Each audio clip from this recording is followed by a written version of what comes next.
నమస్కారం MCN news కి స్వాగతం. ఈనాటి ముఖ్యాంశాలు. వీకోట మండల పరిధిలో బుధవారం జరిగిన సింగిల్ విండో కార్యవర్గ ప్రమాణ స్వీకార కార్యక్రమం. ముఖ్య అతిథిగా హాజరైన పలునేరు శాసనసభ్యులు అమర్నాథ్ రెడ్డి. టీటీడీ కళాశాలలో అడ్మిషన్ పొందిన ప్రతి విద్యార్థికి హాస్టల్ వసతి కల్పించాలి. టీటీడీ విద్యా సంస్థల్లో ఖాళీగా ఉన్న అధ్యాపక పోస్టులను భర్తీ చేయాలి. కమ్యూనిస్టుల పట్ల టీటీడీ చైర్మన్ అహంకార నిర్లక్ష్యపూరిత వైఖరి విడనాడాలి. ప్రజల అభిప్రాయాలను వినలేని టీటీడీ చైర్మన్ బిఆర్ నాయుడుని తక్షణమే తొలగించాలి. సిపిఐ నగర కార్యదర్శి జల్లా విశ్వనాథ్ డిమాండ్. తిరుమల తిరుపతి దేవస్థానంలో గత కొద్ది కాలంగా టీటీడీ ఉద్యోగులను యాజమాన్యం వేధింపులకు గురి చేస్తోంది. ఈ వైఖరిని తక్షణం మానుకోవాలి. టీటీడీ యాజమాన్యానికి సిఐటియు జిల్లా ప్రధాన కార్యదర్శి కందరపు మురళి విజ్ఞప్తి. వార్తల్లోని వివరాలు. పలమనేరు నియోజకవర్గం వీకోట మండల పరిధిలోని సింగిల్ విండో కార్యవర్గ ప్రమాణ స్వీకార కార్యక్రమం బుధవారం జరిగింది. ఈ కార్యక్రమానికి ముఖ్య అతిథిగా పలమనేరు శాసనసభ్యులు అమర్నాథ్ రెడ్డి హాజరయ్యారు. మొదట వీకోట ప్రాథమిక వ్యవసాయ పరపతి సహకార సంఘం చైర్మన్ నియామకమైన అభ్యర్థుల ప్రమాణ స్వీకారం నారాయణస్వామి డైరెక్టర్లుగా మూర్తి జయప్పలు ప్రమాణ స్వీకారం చేశారు. అనంతరం ముదరందొడ్డి సింగిల్ విండో చైర్మన్ గా హరినాథ్ రెడ్డి, డైరెక్టర్లుగా రాధాకృష్ణ, చిన్నబ్బ ప్రమాణ స్వీకారం జరిగింది. ఈ సందర్భంగా ఎమ్మెల్యే కార్యవర్గం సభ్యులచే ప్రమాణ స్వీకారం చేయించారు. అనంతరం కార్యక్రమాన్ని ఉద్దేశించి ఆయన ప్రసంగించారు. ప్రభుత్వాలు ఏర్పడిన తర్వాత ల్యాండ్ మార్కెట్ బ్యాంకులు ఉండేటివి అవన్నీ కూడా మెర్జ్ చేసి జిల్లా సహకార సంఘాలు ఏర్పడడం, అంతకుముందు ఉన్నటువంటి ప్రాథమిక సహకార సంఘాలన్నీ కూడా కొత్తగా వాటిని స్వయం శక్తితో వాటి కాళ్ళ పైన నిలబడేటువంటి అవకాశం ప్రభుత్వ పరంగా నాబార్డు సహకారంతో తక్కువ వడ్డీతో కూడా ప్రభుత్వాలు, కేంద్ర రాష్ట్ర ప్రభుత్వాలు దీనికి సహకారాన్ని అందిస్తూ ఉన్నాయి. నేను ఈరోజు ఇక్కడ ఉన్నటువంటి పాలకవర్గాన్ని కోరుకునేది, ఈ ప్రాంతంలో ఉన్నటువంటి రైతులకు ఈ సహకార సంఘం నుంచి తక్కువ వడ్డీతో సక్రమంగా సరైన సమయంలో వాళ్ళకు అప్పులు ఇవ్వడానికి మీరు ముందుకు వెళ్ళమని చెప్పి నేను సందర్భంగా కూడా కోరుకుంటా ఉన్నా.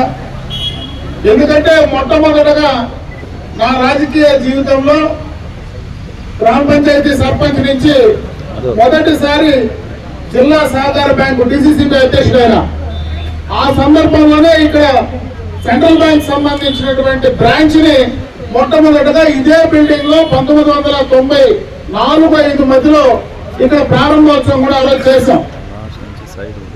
ఈ వీకోట మండలానికి సంబంధించి ఈ సహకార బ్యాంకు బ్రహ్మాండంగా కూడా లాభాలతో గతంలో పనిచేసేది. ఆనాడే నేరుగా రైతులకు వడ్డీకి అప్పులు ఇచ్చేటువంటి కార్యక్రమమే కాకుండా నేరుగా బ్యాంకు కూడా ఆదాయం పెంచుకోవడానికి ఆ రోజే వాళ్ళను వ్యాపారంలో కూడా ముందుకు తీసుకెళ్లాలా. ఎందుకంటే దానికి సంబంధించినటువంటి ఆ రోజు జనతా బజార్ లాగా ఇక్కడ సరుకులు కూడా పంపిణీ చేసి ఆదాయ మార్గాలు పెంచుకునేదానికి కూడా ఆ రోజు మనం ఆ కార్యక్రమాలన్నీ చేశాం. ఈ రోజు కూడా చాలా అవకాశాలు ఉన్నాయి. నాబార్డు నుంచి తక్కువ వడ్డీతో రుణాలు వచ్చేటువంటి అవకాశం ఉంది కేంద్ర ప్రభుత్వం నుంచి. దాని ద్వారా ఈ బ్యాంకులు స్వయం సమృద్ధి సాధిస్తే ఇంకా ఎక్కువగా కూడా రైతులకు ఉపయోగపడేటువంటి అవకాశాలు ఉన్నాయి. నేను ఎందుకంటే రైతాంగాన్ని కూడా కోరుకునేది, ఇది మన బ్యాంకు, ఇది ప్రైవేట్ బ్యాంకులు కాదు. మనమందరం కూడా సభ్యులుగా ఉండేటువంటి సమిష్టిగా మనం నిర్వహించుకునేటువంటి ఈ బ్యాంకు, దీన్ని ద్వారా మీరు ఇంకా ఎక్కువ మీ వ్యవసాయానికి కానీ వ్యవసాయేతర కార్యక్రమాలకు కానీ ఇక్కడి నుంచి మీరు అప్పులు తీసుకొని తిరిగి సక్రమంగా సరైన సమయంలో తిరిగి కట్టమని చెప్పి కూడా నేను ఈ సందర్భంగా మిమ్మల్ని కోరుకుంటున్నా. ఎందుకంటే అప్పు తీసుకున్న తర్వాత మన బ్యాంకుకు మనం సరైన సమయంలో తిరిగి కడితే ఆ బ్యాంకు వృద్ధి చెందితే మనకే ఉపయోగపడుతుంది. కాబట్టి ఆ కోణంలో కూడా మీరు ఆలోచించి ఈ బ్యాంకును ముందుకు తీసుకెళ్ళడానికి పాలకవర్గమే కాదు, ఈ ప్రాంతంలో ఉండేటువంటి సభ్యులు కావచ్చు, ఈ ప్రాంతంలో ఉండేటువంటి రైతాంగం మొత్తం కూడా ఈ కార్యక్రమాన్ని, ఈ యొక్క బ్యాంకు సేవల్ని ఉపయోగించుకోవడమే కాకుండా ఇది ఎంత పెరిగితే అంత లాభం ఆ సభ్యులకు మనకు వచ్చేటువంటి అవకాశం ఉంటుంది. కాబట్టి దాన్ని సక్రమంగా కూడా తీసుకోమని చెప్పి సందర్భంగా మిమ్మల్ని కోరుకుంటున్నా. ఎంతో ఘన చరిత్ర కలిగిన టీటీడీ అనుబంధ విద్యా సంస్థల్లో అడ్మిషన్లు పొందిన ప్రతి విద్యార్థికి హాస్టల్ వసతి కల్పించాలని సిపిఐ నగర కార్యదర్శి జల్లా విశ్వనాథ్ డిమాండ్ చేశారు. ఈ రోజు సిపిఐ నగర సమితి ఆధ్వర్యంలో పద్మావతి జూనియర్ కళాశాల ఎదుట నిరసన కార్యక్రమం చేపట్టడం జరిగింది. ఈ రోజు మధ్యాహ్నం 12:30 సిపిఐ నగర సమితి ఆధ్వర్యంలో పద్మావతి జూనియర్ కళాశాల ఎదుట నిరసన కార్యక్రమం చేపట్టడం జరిగింది. అనంతరం టీటీడీ చైర్మన్ బిఆర్ నాయుడికి వినతి పత్రం అందజేయడం జరిగింది. ఈ సందర్భంగా సిపిఐ నగర కార్యదర్శి విశ్వనాథ్ మాట్లాడుతూ ఎంతో ఘన చరిత్ర కలిగిన టీటీడీ అనుబంధ జూనియర్ కళాశాల నందు అడ్మిషన్లు పొంది 2 నెలలు గడుస్తున్న ఇంతవరకు వారికి హాస్టల్ వసతి కల్పించకపోవడం వలన తీవ్ర ఇబ్బందులకు గురవుతున్నారని, రాయలసీమ ప్రాంతం వివిధ జిల్లాల నుంచి రావడం వలన బయట ప్రైవేట్ హోటల్లో ఉండలేక, ఫీజులు చెల్లించలేక టీసీలు తీసుకుని వెనక్కి వెళ్లిపోతున్న టీటీడీ యాజమాన్యం వారిని పట్టించుకున్న పాపాన పోలేదన్నారు. వందలాది మంది విద్యార్థులు, వారి తల్లిదండ్రులు వివిధ ప్రజాప్రతినిధుల, ఎమ్మెల్యే లేఖలను పట్టుకుని కాళ్లు అరిగేలా టీటీడీ ఏడీ బిల్డింగ్ చుట్టూ తిరుగుతున్నా వారికి వసతి కల్పిస్తారో లేదో చెప్పలేనటువంటి దుస్థితిలో టీటీడీ ఉందన్నారు. టీటీడీ విద్యా సంస్థల్లో ఖాళీగా ఉన్న అధ్యాపక పోస్టుల భర్తీ చేయడానికి కాలయాపన చేస్తున్నారని, తక్షణమే వాటిని భర్తీకి నోటిఫికేషన్ విడుదల చేయాలని డిమాండ్ చేశారు. ఈ సమస్యలపై టీటీడీ చైర్మన్ బిఆర్ నాయుడికి వినతిపత్రం అందజేస్తుంటే వారు అహంకారపూరితంగా, నిర్లక్ష్యపూరితంగా వినతిపత్రం తీసుకుని కమ్యూనిస్టుల పట్ల దురుసుగా ప్రవర్తిస్తూ కమ్యూనిస్టులు ఇలా పోరాటాలు చేసుకుంటూ పోతే అధికారంలోకి రాలేరని, కమ్యూనిస్టులను టీటీడీలోనికి అనుమతించకూడదనే నిర్లక్ష్య ధోరణితో మాట్లాడటం సరైంది కాదని హెచ్చరించారు. కమ్యూనిస్టులు పేద ప్రజల కోసం, శ్రామిక వర్గ జనం కోసం కుల మతాలకు అతీతంగా ధన రాజకీయాలకు వ్యతిరేకంగా పనిచేస్తున్నారని, మీలాగా కులాన్ని అడ్డుపెట్టుకుని ధన రాజకీయాలు చేయలేదని హెచ్చరించారు. రాజకీయాన్ని అడ్డం పెట్టుకుని చైర్మన్ పదవిని తీసుకుని ప్రజా సమస్యలు వినలేని స్థితిలో ఉన్న నీవు తక్షణమే చైర్మన్ పదవికి రాజీనామా చేయాలని డిమాండ్ చేశారు. నీ దురహంకార మాటలు తగ్గించుకోకపోతే రాబోయే రోజుల్లో ప్రజలు, భక్తులు తగిన బుద్ధి చెబుతారని హెచ్చరికలు జారీ చేశారు. ఈ కార్యక్రమంలో సిపిఐ జిల్లా కార్యవర్గ సభ్యులు రాధాకృష్ణ, నగర కార్యవర్గ సభ్యులు శివ, కేవై రాజా, బలరాం తదితరులు పాల్గొన్నారు. భారత కమ్యూనిస్ట్ పార్టీ సిపిఐ తిరుపతి నగర సమితి ఆధ్వర్యంలో టీటీడీ విద్యా సంస్థల్లో చదువుతున్న పేద విద్యార్థులకు టీచర్ పోస్టులు భర్తీ చేయాలని, అక్కడ మౌలిక సదుపాయాలు కల్పించాలని, సరైన సమయంలో అడ్మిషన్లు నిర్వహించాలని, రికమెండేషన్లు లేకుండా అక్కడ అడ్మిషన్లు చేసుకుని విద్యార్థులు తల్లిదండ్రులను తిప్పకుండా చూడాలని ఈరోజు టీటీడీ చైర్మన్ బిఆర్ నాయుడు గారికి వినతిపత్రం ఇవ్వాలని సిపిఐ నాయకత్వం వెళ్లడం జరిగింది.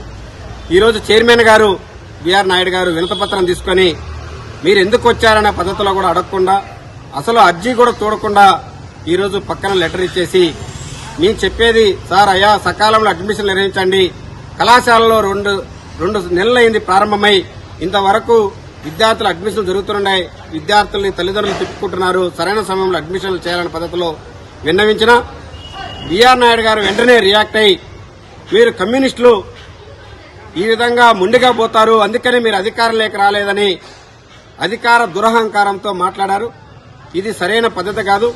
కమ్యూనిస్టులు ఎప్పుడు పేద ప్రజల కోసం, శ్రామిక వర్గం కోసం, కుల మతాలకు వ్యతిరేకంగా, డబ్బు రాజకీయాలకు వ్యతిరేకంగా పోరాటం చేస్తున్నటువంటి పార్టీ కమ్యూనిస్టులు. మీలాగా కులాన్ని అడ్డం పెట్టుకుని, మతాన్ని అడ్డం పెట్టుకుని, డబ్బును అడ్డం పెట్టుకుని అధికారంలోకి మేము రాలేదు. దీన్ని దృష్టిలో పెట్టుకోవాలని బిఆర్ నాయుడు గారికి హెచ్చరిక తెలియజేస్తున్నాం. గత కొన్ని సంవత్సరాలుగా తిరుమల తిరుపతి దేవస్థానంలో టీటీడీ ఉద్యోగులను వేధించడం వెంటనే ఆపాలని సిఐటియు జిల్లా ప్రధాన కార్యదర్శి కందరపు మురళి టీటీడీ యాజమాన్యానికి విజ్ఞప్తి చేశారు. ఉద్యోగులను వేధించడంలో అత్యుత్సాహం ప్రదర్శిస్తున్న టీటీడీ వారి సమస్యల పరిష్కారానికి ముందస్తు చర్యలు తీసుకోకపోవడం బాధ్యతారాహిత్యమని మురళి ఆరోపించారు. టీటీడీలో 15,000 మంది శాశ్వత ఉద్యోగులు ఉండాల్సి ఉండగా ప్రస్తుతం 6,000 మంది మాత్రమే ఉన్నారని, దాదాపు 8,500 పోస్టులు ఖాళీగా ఉన్నాయని ఆయన ఆరోపించారు. ఏడాదికి భక్తుల సంఖ్య పెరుగుతున్నప్పటికీ తగ్గిపోతున్న ఉద్యోగుల సంఖ్య దారుణమని ఆయన అన్నారు. గత 10 ఏళ్లలో భక్తుల సంఖ్య వేల నుండి లక్షలకు పెరిగిందని గుర్తు చేశారు. కుటీరాలు, అతిథి గృహాలు, రోడ్లు, భవనాలు, కార్యాలయాలు, పార్కులు, పాఠశాలలు, ఆసుపత్రులు, సంస్థలు, పథకాలు విపరీతంగా పెరిగాయని, కానీ పని భారానికి అనుగుణంగా ఉద్యోగుల సంఖ్య పెరగలేదని ఆయన గుర్తు చేశారు. పెరిగిన పని భారాన్ని నివారించడానికి ప్రజలు, భక్తులు, అధికారుల అవసరాలకు అనుగుణంగా ఉద్యోగుల సంఖ్యను పెంచే బదులు ఒకే వ్యక్తి కోసం 4 వ్యక్తులను పనిచేయించుకుంటున్నారని, అందుకే 4వ తరగతి ఉద్యోగులు విశ్రాంతి లేకుండా పోతున్నారని అన్నారు. అందుకే 4వ తరగతి ఉద్యోగులకు విశ్రాంతి లేకుండా పోయిందని అన్నారు. అధికారులు, సిబ్బంది పనిభారం గురించి చర్చించడం, అవసరాలను తీర్చడం మానేసి అనవసరమైన విషయాలను అలవాటుగా చేసుకుని ఉద్యోగులను ఇబ్బంది పెట్టడం యాజమాన్యానికి అలవాటుగా మార్చుకోవడం దురదృష్టకరమని ఆయన అన్నారు. స్విమ్స్ ఆసుపత్రిలోని 35 మంది ఉద్యోగులను అన్యమతస్తులుగా పిలిచి సర్టిఫికెట్లు చూపించమని నోటీసులు జారీ చేసి వేధించారని, పాఠశాలలకు వెళ్లి తనిఖీలు నిర్వహించి మానసిక క్షోభకు గురి చేస్తున్నారని టీటీడీ విజిలెన్స్ విభాగం తీవ్రంగా విమర్శించారు. టీటీడీలోని అన్ని విభాగాల ఉద్యోగులలో యాజమాన్యంపై తీవ్ర అసంతృప్తి ఉందని ఆయన ఆరోపించారు. తిరుమల తిరుపతి దేవస్థానంలో ఉద్యోగుల్ని వేధించడం అనేది ఒక ఆనవాయితీగా మారిపోయింది. ప్రతి నెల ఏదో ఒక కారణంతో కొంతమందిని సస్పెండ్ చేయడం, కనీసం వివరణ కూడా తీసుకోకపోవడం, తప్పులను విశ్లేషణ చేయకపోవడం, చట్ట ప్రకారం వ్యవహరించకపోవడం అనేటువంటి ధోరణి విపరీతంగా పెరిగింది. ఇటీవల కాలంలో 18 మందికి పైగా ఉద్యోగుల్ని ఈ రకంగా సస్పెండ్ చేయడం అనేది పూర్తిగా అప్రజాస్వామికమైనటువంటి పద్ధతి. వీళ్ళలో ఒకరిద్దరు మినహా తీవ్రమైనటువంటి ఆరోపణలు ఉన్నవారు ఏ ఒక్కరూ లేరు. పూర్తిగా చట్ట విరుద్ధమైనటువంటి పద్ధతిలో ఈ సస్పెన్షన్లు కొనసాగుతూ ఉన్నాయి. ఇది ఏమాత్రం క్షంతవ్యం కాదు. తక్షణం ఈ వైఖరిని టీటీడీ యాజమాన్యం మానుకోవాలని CIT తరఫున నేను డిమాండ్ చేస్తూ ఉన్నాను. వాస్తవంగా 14,500 మంది పర్మనెంట్ ఉద్యోగులు ఉండాల్సినటువంటి చోట కేవలం 6,000 మంది ఉన్నారు. అంటే దాదాపు 8,500 పోస్టులు ఖాళీగా ఉన్నాయనే సత్యం మనం అందరూ గ్రహించాలి. 8,500 పోస్టులు అంటే 14,500 మంది చేయాల్సిన పనిని కేవలం 6,000 మంది ఉద్యోగుల దగ్గర చేయిస్తున్నారంటేనే 8,500 శాశ్వత ఉద్యోగుల పోస్టులు ఖాళీగా పెట్టి ఈ పనిని చేయిస్తున్నారంటే పని భారం ఎంతగా ఉంటుంది. ఇదేదో కేవలం ఉద్యోగుల మీదే కాదు, అధికారుల దగ్గర నుంచి అన్ని స్థాయిల్లో అన్ని డిపార్ట్మెంట్లో ఈ పని భారం విపరీతంగా ఉంది. ఇది అందరూ అంగీకరించే సత్యం. ఇంతటి పని భారం ఉండగా దాదాపు 4 పని ఒకరే చేస్తున్నారు. ఇక 4వ తరగతి ఉద్యోగులకు సంబంధించి చెప్పాల్సిన అవసరమే లేదు. వాళ్ళు దాదాపు తీవ్రమైనటువంటి ఇబ్బందులు పడుతున్నటువంటి పరిస్థితి, మానసిక ఇబ్బందులు, శారీరక ఇబ్బందులు, రకరకాల రుగ్మతలు, పసి వయసులో గుండెపోటుతో చనిపోతున్నటువంటి ఉద్యోగుల్ని ఈ కాలంలో అనేక మందిని చూడొచ్చు.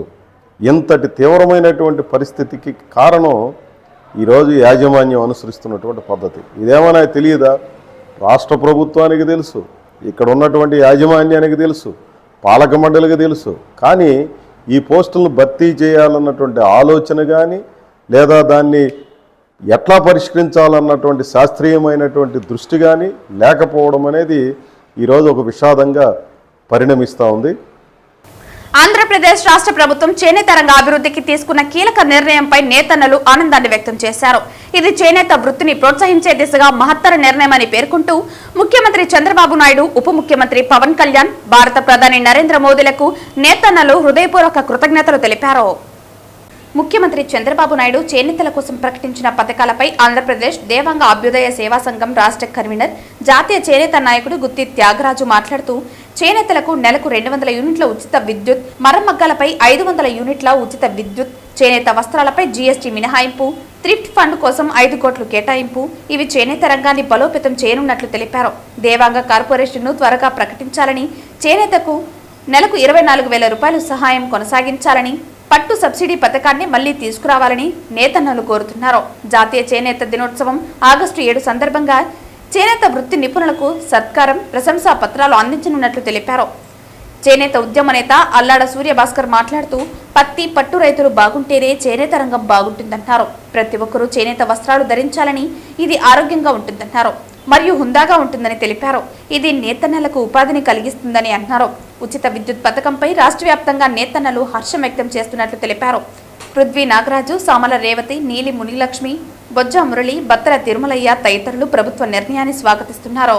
ఆంధ్రప్రదేశ్ దేవాంగ అభ్యుదయ సేవా సంఘం నాగలాపురం మండలం ఇన్ఛార్జిగా ఉన్నాను. పృథ్వీ నాగరాజు. ప్రభుత్వము చేనేత కార్మికులకి 200 యూనిట్లు ఉచిత యూనిట్ ఇవ్వడము, అదేవిధంగా పౌర్లిమలకి 500 యూనిట్లు ఇవ్వడము చాలా ఆనందకరమైన విషయం. ఈ సందర్భంగా మన ఆంధ్రప్రదేశ్ ముఖ్యమంత్రి గారు చంద్రబాబు నాయుడు గారికి ధన్యవాదాలు. అదేవిధంగా ఉప ముఖ్యమంత్రి పవన్ కళ్యాణ్ గారికి ధన్యవాదాలు. 200 యూనిట్లు ఇచ్చిన దానికి సంతోషం సార్. మాకు 24,000 కూడా ఇస్తే మాకు సంతోషంగా ఉంటుంది సార్. నేను నేసేది చొక్కాయి కొట్లు సార్. పంచులు పట్టు పంచా మామూలు పట్టుదే పట్టు పంచలు. ఓకే, సంతోషం. బాగుంటుంది. 200 యూనిట్లు మంచిది. ఎంత లేబర్లకు ఇవ్వడం మంచిది. ఇప్పుడు మీరు పట్టు నేస్తున్నారు కదా, ఇంతకుముందు పట్టు సబ్సిడీలు ఉన్నాయి కదా, అవును. ఇప్పుడు లేదు అది. నా పేరు ఆకాశ్ మీరాజా, తిరుపతి జిల్లా సత్తివేడు నియోజకవర్గం, ఉచ్చాయకండ్రి మండలం, తలారివెట్టి గ్రామం అది. నేను చేనేత పరిశ్రమలో గత 25 సంవత్సరాలుగా ఈ పరిశ్రమలోనే ఉన్నాను. ఇది పవర్లూమ్ కదా? ఈ పవర్లూమ్ మగ్గాలు నేర్చుకుంటూ ఉన్నాను. 24 సంవత్సరాలుగా నేను ఇదే చేసుకుంటూ ఉన్నాను. ఇప్పుడు ఈ గవర్నమెంట్ వచ్చినాక మాకు 500 యూనిట్లు ఫ్రీగా ఇస్తూ ఎంతో మాకు లాభదాయకం చేకూర్చింది. దీనివల్ల మేము ఎంతో ఆదాయకరంగా మేము జీవితాన్ని చేసుకుంటామని చెప్పేసి తెలియజేస్తున్నాను. నేను వందనాలు తెలియజేస్తున్నాను. చాలా సంతోషంగా ఉన్నది. ముఖ్యంగా మేము ఎంతో ఆనందిస్తున్నాము. 500 యూనిట్లు ఇవ్వడము మాకు చాలా ఆనందంగా ఉన్నది. తక్కువగా ఉంటే ఎంత బాధపడతా ఉన్నాము. ఇప్పుడు కరెంటు 500 యూనిట్లు ఫ్రీగా ఇచ్చిన దానివల్ల మేము ఎంతో సంతోషంగా ఉన్నాము. మేము చేనేత కార్మికులకి 200 యూనిట్లు కరెంటు ఫ్రీగా ఇచ్చినందుకు మేము సంతోషపడుతున్నాము. తిరుపతి ఎస్పీడబ్ల్యూ మహిళా జూనియర్ కళాశాలలో అత్యవసరమైన పనులను సకాలంలో పూర్తి చేయాలని టీటీడీ చైర్మన్ బీఆర్ నాయుడు ఆదేశించారు. మహిళా జూనియర్ కళాశాలను JEO Veerabrahmam, TTD board member Bhanuprakash రెడ్డితో కలిసి బుధవారం చైర్మన్ పరిశీలించారు. ఈ సందర్భంగా టీటీడీ చైర్మన్ మాట్లాడుతూ, మహిళా జూనియర్ కళాశాలలో విద్యార్థుల సమస్యలు తమ దృష్టికి వచ్చాయని, విద్యార్థులు ప్రాథమిక అవసరాలను యుద్ధ ప్రాతిపదికన పూర్తి చేయాలని అధికారులకు సూచించారు. కళాశాలలోని సమస్యలను టీటీడీ జేఈఓ, జూనియర్ కళాశాల ప్రిన్సిపల్ తన దృష్టికి తీసుకువచ్చారని, వాటి అన్నింటిపై నివేదిక తయారు చేయాలని ఆయన అధికారులను ఆదేశించారు. విద్యార్థులను చదువుకునేందుకు కళాశాల పరిసరాలు చాలా బాగున్నాయన్నారు. అదేవిధంగా ఈ కళాశాలలో ఉత్తీర్ణత శాతం చాలా అద్భుతంగా ఉందని అభినందించారు. ఓం నమో వెంకటేశాయ. ఈరోజు TTD board member Bhanuprakash Reddy గారి ఇన్వైట్ చేశారు నన్ను ఇక్కడికి రమ్మని. ఇక్కడ కొన్ని ప్రాబ్లమ్స్ ఉన్నాయి విద్యార్థులకి, అదేవిధంగా స్కూల్ యాజమాన్యానికి కూడా. అవన్నీ ప్రిన్సిపాల్తోనూ జేయూ గారితో అన్ని చర్చించడం జరిగింది. వాళ్ళకి బేసిక్ నీడ్స్ కొన్ని అవసరం ఉన్నాయి, అవన్నీ కూడా యుద్ధ ప్రాతిపదికన చేయించాలని చెప్పేసి నేను ఇప్పుడే అధికారులకు చెప్పాను. వాళ్ళు ఇమీడియట్గా వర్క్ స్టార్ట్ చేస్తారు. బేసిక్ నీడ్స్ ఏమేమి ఉన్నాయో అవన్నీ కూడా చేసి ఆ తర్వాత కొన్ని పర్మనెంట్ స్ట్రక్చర్ గట్రా చేయాలి. అవి కూడా ఇమీడియట్గా ప్రాసెస్ స్టార్ట్ చేయమని చెప్పాను. ఇవన్నీ కూడా ఏదన్నా కానీ విద్యార్థులు ఒక భవిష్యత్తును దృష్టిలో పెట్టుకొని ఇవన్నీ కూడా మనం టీటీడీ చేయాల్సిన బాధ్యత ఉంది. అందులో భాగంగా నా జేఓ గారు బ్రహ్మాండంగా పనిచేస్తున్నారు. వారి ఆధ్వర్యంలో అతి త్వరలో ఇవన్నీ కూడా మేము కంప్లీట్ చేస్తాం. అదేవిధంగా పిల్లలకి ఎవరైతే హాస్టల్లో లేరో వాళ్ళకి కూడా కొంచెం భోజనాలు ఇవ్వని అన్నారు. నేను వాళ్ళని జేఓ గారిని అడిగాను, ఇమీడియట్గా ప్రొవైడ్ చేస్తున్నారు. కాబట్టి ఏదన్నా ఉన్ని కూర్చొని మాట్లాడి ఇవన్నీ కూడా అతి త్వరలో ఇవన్నీ కూడా కంప్లీట్ చేస్తానని చెప్పేసి నేను అందరికీ హామీ ఇస్తూ, ఇవాళ మంచి రోజు. నేను మొదటిసారిగా వచ్చాను ఇక్కడికి, చూశాను. ఈ పరిసరాలంతా చాలా బ్రహ్మాండంగా ఉన్నాయి, చదువుకునేదానికి అనుగుణంగా ఉన్నాయి. మేడం గారు చెప్పారు, ప్రిన్సిపాల్ గారు, ఇప్పుడే రిజల్ట్ కూడా బ్రహ్మాండంగా వస్తూ ఉంది. ఎప్పుడు లేని విధంగా ఈ సంవత్సరం బాగా డిమాండ్ ఉంది ఈ కాలేజీకి. కాబట్టి దాన్ని దృష్టిలో పెట్టుకొని వాళ్ళకి కావాల్సిన ఏదైతే సౌకర్యాలు చేయాలో అవన్నీ కూడా తప్పకుండా చేస్తాం. ఓం నమో వెంకటేశ్వర. కరకంబాడి రోడ్డులోని ఆశా కన్వెన్షన్ సెంటర్ నందు ఈ నెల 8, 9వ తేదీల్లో చెస్ట్ రేడియాలజీ వర్క్ షాప్ ను నిర్వహిస్తున్నట్లు APSCON organizing committee chairman doctor Premanand, secretary doctor సుబ్బారావులు తిరుపతి ప్రెస్ క్లబ్ లో పిలుపునిచ్చారు.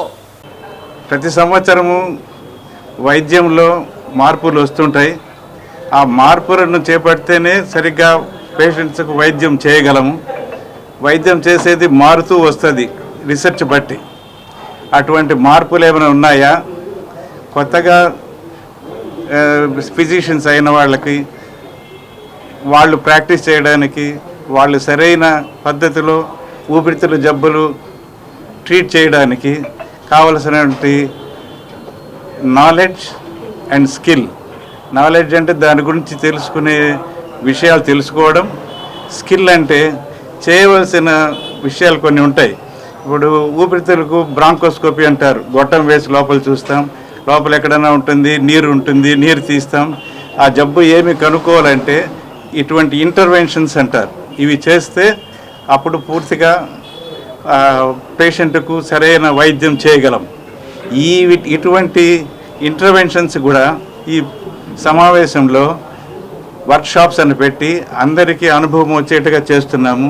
అందరూ వాళ్ళ చేతులతో చేసేట్టుగా, అనుభవం వచ్చేట్టుగా చేసే వల్ల వాళ్లకు ఉపయోగం ఉంది. వాళ్ళకు ఉపయోగం అంటే వాళ్ళు ట్రీట్ చేసే పేషెంట్స్కి ఉపయోగం ఉంటుంది.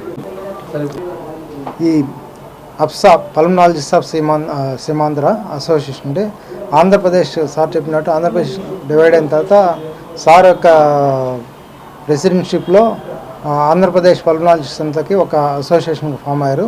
సో ఈ అసోసియేషన్ ప్రతి సంవత్సరము ఒక యాన్యువల్ కాన్ఫరెన్స్ సార్ చెప్పినట్టు సైన్స్ని అప్డేట్ చేసుకున్నాను కండక్ట్ చేస్తుంటుంది. ఈ కాన్ఫరెన్స్ ఈ సంవత్సరం 6వ కాన్ఫరెన్స్ మన అసోసియేషన్ది. ఈ సంవత్సరం మన తిరుపతిలో జరపడం జరుగుతుంది. దీనికి మనం 8th, 9th, 10th 3 రోజులు, Friday, Saturday, Sunday 3 days. 8th రోజు సార్ చెప్పినట్టు హ్యాండ్స్ ఆన్ ట్రైనింగ్ అంటే విద్యార్థులకి కొంతమంది అడ్వాన్స్ టెక్నిక్ నేర్చుకుని ప్రాక్టీస్ చేసే ఫిజిషియన్స్కి ఇప్పుడు ఈ బ్రాంకోస్కోపీ అయితే థొరకోస్కోపీ అంటాం. సో చేతిలోంచి ఒక ట్యూబ్ పంపించి నీరు కానీ అట్లా ఉన్నప్పుడు ఊపిరితిత్తు పైన దాన్ని బయాప్సీ చేసి అది క్యాన్సరా, టీబీనా, ఇంకొకటి డిసీజ్ అని డయాగ్నోస్ చేసి అటువంటి థొరకోస్కోపీ అనే పరీక్షలు కానీ, ఇంకా అడ్వాన్స్డ్ పిఎఫ్టీ అంటే పల్మనరీ ఫంక్షన్ ఒక టెస్టే ఉండేది. ఇప్పుడు చాలా అడ్వాన్స్ టెస్ట్, ఎక్సర్సైజ్ టెస్టింగ్ అంటే ఎక్సర్సైజ్లో కూడా లంగ్ కెపాసిటీ, ఒక లంగ్ మార్పిడి చేయాలంటే ఆ లంగ్ కెపాసిటీ సరిపోతుందా లేదని తెలుసుకోవడానికి ఇటువంటి అడ్వాన్స్డ్ పిఎఫ్టీ లంగ్ ఫంక్షన్ టెస్ట్లు కూడా 5 రకాలైన అడ్వాన్స్డ్ లంగ్ ఫంక్షన్ టెస్ట్ని కూడా ఈ వర్క్షాప్లో పెడుతున్నాము. అలాగే రేడియాలజీ, సిటీ స్కాన్ ఎలా చదవాలనే దానికి, ఇలాగా అల్ట్రాసౌండ్, వీటన్నిటిని కూడా స్టూడెంట్స్కి, ప్రాక్టీషనర్స్కి సో హ్యాండ్స్ ఆన్ అండ్ ఇవన్నీ నేర్చుకోవడం వల్ల ఏంటంటే వాళ్ళు అల్ట్రాసౌండ్, సిటీ స్కాన్ నేర్చుకున్నప్పుడు ఫిజిషియన్ అక్కడే ఆన్ ది టేబుల్ అంటాం, కన్సల్టేషన్ రూమ్లో మీరు చూస్తున్నారు గ్యాస్ట్రోఎంట్రాలజిస్ట్ దగ్గర ఎండోస్కోపీ కూడా అక్కడే చేసేసి అక్కడే స్కాన్ చేసి, అలాగే చెస్ట్ ఫిజిషియన్స్ కూడా అక్కడే అల్ట్రాసౌండ్ చేసేసి ఫ్లూయిడ్ ఉంటే తీయడం అని డయాగ్నోస్ చేయడానికి సో వాళ్ళకి వీలవుతుంది. వీటన్నిటిలో ట్రైనింగ్ ఇచ్చేది 5 రకాల వర్క్షాప్లు పెడుతున్నాం. వార్తలు ముగించే ముందు ముఖ్యాంశాలు మరోసారి. వీకోట మండల పరిధిలో బుధవారం జరిగిన సింగిల్ విండో కార్యవర్గ ప్రమాణ స్వీకార కార్యక్రమం. ముఖ్య అతిథిగా హాజరైన పలమనేరు శాసనసభ్యులు అమర్నాథ్ రెడ్డి. టీటీడీ కళాశాలలో అడ్మిషన్ పొందిన ప్రతి విద్యార్థికి హాస్టల్ వసతి కల్పించాలి. టీటీడీ విద్యా సంస్థల్లో ఖాళీగా ఉన్న అధ్యాపక పోస్టులను భర్తీ చేయాలి. కమ్యూనిస్టుల పట్ల టీటీడీ చైర్మన్ అహంకార, నిర్లక్ష్యపూరిత వైఖరి విడనాడాలి. ప్రజల అభిప్రాయాలను వినలేని టీటీడీ చైర్మన్ బిఆర్ నాయుడుని తక్షణమే తొలగించాలి. సిపిఐ నగర కార్యదర్శి జల్లా విశ్వనాథ్ డిమాండ్. తిరుమల తిరుపతి దేవస్థానంలో గత కొద్ది కాలంగా టీటీడీ ఉద్యోగులను యాజమాన్యం వేధింపులకు గురి చేస్తోంది. ఈ వైఖరిని తక్షణం మానుకోవాలి. టీటీడీ యాజమాన్యానికి సిఐటియు జిల్లా ప్రధాన కార్యదర్శి కందారపు మురళి విజ్ఞప్తి. ఈ వార్తలు ఇంతటితో సమాప్తం. తిరిగి వార్తల్లో మళ్ళీ కలుద్దాం.